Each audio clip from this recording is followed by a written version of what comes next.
This year, Nicki Minaj and Beyonce collaborated on one of the year's first hit singles, Feeling Myself. As Beyonce claimed that she was feeling herself about 4 times over, I searched deep into my soul, and I asked myself, as a woman, exactly how do I feel myself? In the world of corporate leadership, that is. In the song, Queen Bee refers to her success as a woman by exclaiming, "Male or female, it makes no difference. I stalk the world."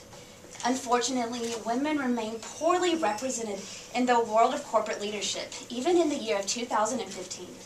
But today, we will all channel our inner Beyonce and find out exactly why we should feel ourselves encouraging women to pursue corporate leadership positions.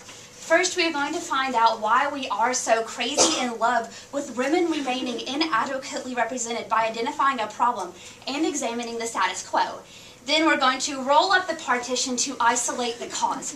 And finally, we're going to find through the solution that women like leadership positions. So let's put a ring on it.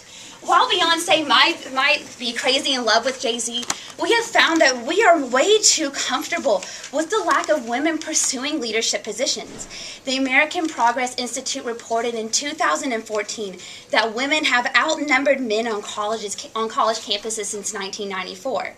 They followed this by stating that women hold almost 1/2 of the nation's law degrees in 1991 and have outnumbered men in undergrad business degrees since 2002. Notice how there is no mention of an MRS degree in this statistic. We are proud of the influx of women holding these usually male-dominated degrees. Unfortunately, we are still faced with the deficit with how many women are able to actually utilize these academic resources in leadership positions today. Stanford University reports that women account for only 6% of the world's corporate earners. And the Washington Post cites in 2014 that women have only 19% of all leadership positions. This includes equity law partners, medical school deans, and corporate executive officers.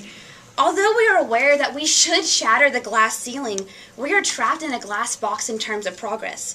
The American Progress Institute further cites that they believe that it will be 2085 before women will reach parity with men in leadership roles. This needs to be hastened so we can enjoy equality in our own lifetime. We have established that women have acquired these resources to lead a successful, dominant life, but our problem lies in how we continue to refuse to utilize them. So now it's time to ask the driver to roll up that partition, please, so we can isolate the cause of why women are not filling these leadership positions in 2 main points. First, we must look at societal displays of women.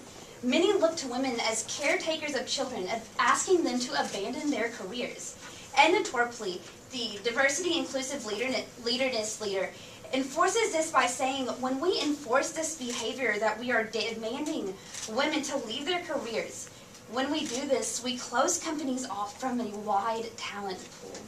If women want to leave their careers to pursue childcare, that should be their decision, not a standard set on them by society. Next, we must look into how public displays depict women as inferior. Jill Kilbourne, author and director of Killing Us Softly 4, Advertising's Image of Women, highlights how the media paints women to be inferior, especially in terms of body language, and especially in comparison to men. While men are expected and displayed to be confident as well as dominant, women are shown to be submissive through their own body language. Media is constantly setting the standards for women to shrink in an era where we desperately need to grow. With so many exposed to these advertisements, women have practically become a self-fulfilling prophecy. Unfortunately, there are many women who are comfortable underneath the glass ceiling. Some behaviors can, in fact, be considered self-imposed. The Huffington Post reports that 1/3 of women with graduate degrees leave their jobs to take care of their families. But how can we blame them? We have glorified women to become submissive, especially in the corporate world. Eventually, we're all expected to believe it.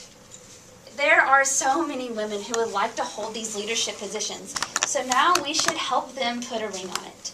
We are aware that there are several unfilled jobs that women are qualified to take, But how we will solve this is by raising awareness to how it is an issue, but also how easily it can be conquered. Yes, this speech was a great start, but how will we continue to advocate change after we leave this room today? First, we must chip away at societal norms in order to break them, especially in regards to childcare. Parenting should be equal on both parts. We must break the standard of women being forced to leave their workforce in order to take care of their children. We must break the standard that it is solely their responsibility only. Women have dominated the academic market. Now it's time for them to use their credentials. And it's also a call for all males to encourage their wife, their girlfriends, and their family members to continue to utilize their academic success. Statistically speaking, our degrees are worth a little bit more than yours anyways. Second, we should be aware of the marketing ploy that does nothing more than belittle us. We do not have to fulfill this shrinking women prophecy that we explored in our cause. It is now known that we can go past current roles and into the leadership that we aspire. Finally, this is not just a movement for the women of 2015. We should dedicate ourselves to fulfilling this leadership so our daughters and granddaughters may enjoy a life of success as well. By equalizing the leadership field, we are providing role models for future generations of women to maintain these positions as well. Even further, we are encouraging that our girls be competitive in their early lives to pursue an equal workforce, to prepare them for an equally competitive job market. Okay, maybe we all can't be as flawless as Beyonce, but regardless of who we are, we should encourage our women to pursue these leadership goals. We have explored this today by examining our problem of how women remain underrepresented in these leadership fields. Then we rolled up the partition on our cause and found that it is societal norms that women be inferior and how we must break them. But then we found a solution to advocate for change, not just for us, but so our granddaughters can in fact put a ring on it.